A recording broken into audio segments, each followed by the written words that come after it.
ধুনীয়া এটা চিকেনৰ ৰেচিপি বনাবলৈ লৈছোঁ আৰু এই ৰেচিপিটো আজিকালি কুকিং ভিডিঅ'বিলাকত প্ৰায়ে ওলায়ে থাকে আৰু মোৰ এই ৰেচিপিটো বিৰাট ফেভৰেট হয়।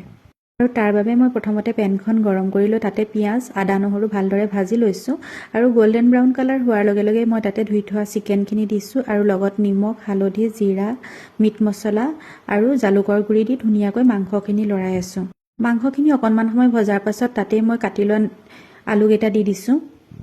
আলুখিনি দিয়াৰ পিছত ভালদৰে লৰাই মাংসখিনি ভাজি আছোঁ।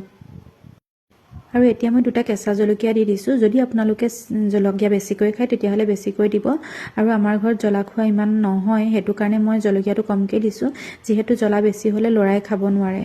আৰু এই ৰেচিপিটোৰ মেইন ইনগ্ৰিডিয়েণ্টটো হৈছে তিল আৰু তিলখিনি মই প্ৰথমতে ভাজি গুড়ি কৰি লৈছোঁ আৰু মাংসখিনি যেতিয়া 80% কুক হৈ গৈছে তেতিয়া মই তাতে তিলখিনি দি দিছোঁ।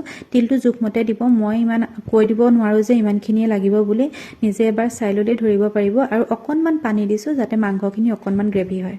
লগতে মই আৰু এটা ৰেচিপি বনাবলৈ লৈছোঁ, তাৰ বাবে পেনখন গৰম কৰি তাতে তেল দিছোঁ, অকণমান পাঁচফোৰণ দিছোঁ, পিঁয়াজ আৰু নহৰু দি ভালদৰে ভাজি লৈছোঁ।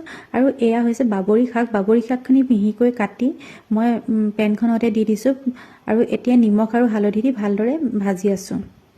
আৰু শাকখিনি যেতিয়া ভালদৰে সিজি গৈছে তেতিয়া মই তাতে 2টা কণী ভাঙি দিছোঁ। আৰু এই ৰেচিপিটোত আচলতে হাঁহৰ কণীহে ব্যৱহাৰ হয়, কিন্তু আমাৰ ঘৰত আচলতে হাঁহৰ কণীটো একেবাৰে অনাই নহয়, সেইটো বাবে মোৰ ওচৰত নাছিলে। আৰু গেছটো মিডিয়াম ফ্লেমত দি 3 মিনিটমান ভাজি লোৱাৰ পাছত এয়া মোৰ ৰেডি হৈ গ'ল বাবৰি শাকৰ লগত কণী ভাজি।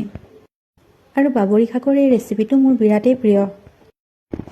আৰু আজিৰ থলুৱা জুতিত মোৰ 2টা ৰেচিপি ৰেডি হৈ গ'ল। এটা হৈছে তিল দিয়া চিকেন আৰু আনটো হৈছে কণীৰ লগত বাবৰি শাকৰ ভাজি।